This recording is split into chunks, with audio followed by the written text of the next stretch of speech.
সামরিক একটি সূত্র তাসনিমকে জানিয়েছে, ইরান চলমান যুদ্ধের আগামী কয়েকদিনের জন্য নতুন বিস্ময় পরিকল্পনা করেছে, যা বাস্তবায়িত হলে খুব বড় ফলাফল আনার ক্ষমতা রাখে।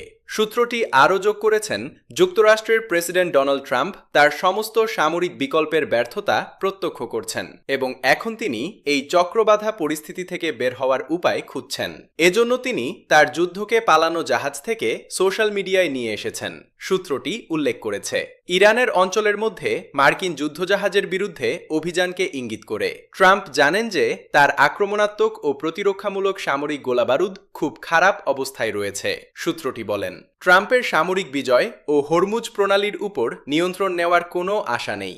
সূত্রটি আরও বলেন যে সামরিক গোলাবারুদ সংকটের পর ট্রাম্প কথার আগুনে নির্ভর করছেন, যা তার জন্য আরও অপমান বয়ে আনে। ট্রাম্পের খালি প্রতিশ্রুতির বিপরীতে ইরান আসন্ন দিনগুলোতে এমন বিষয় প্রস্তুত করেছে যা যুদ্ধের ফলাফলকে আগে কখনো যেমন স্পষ্ট করবে।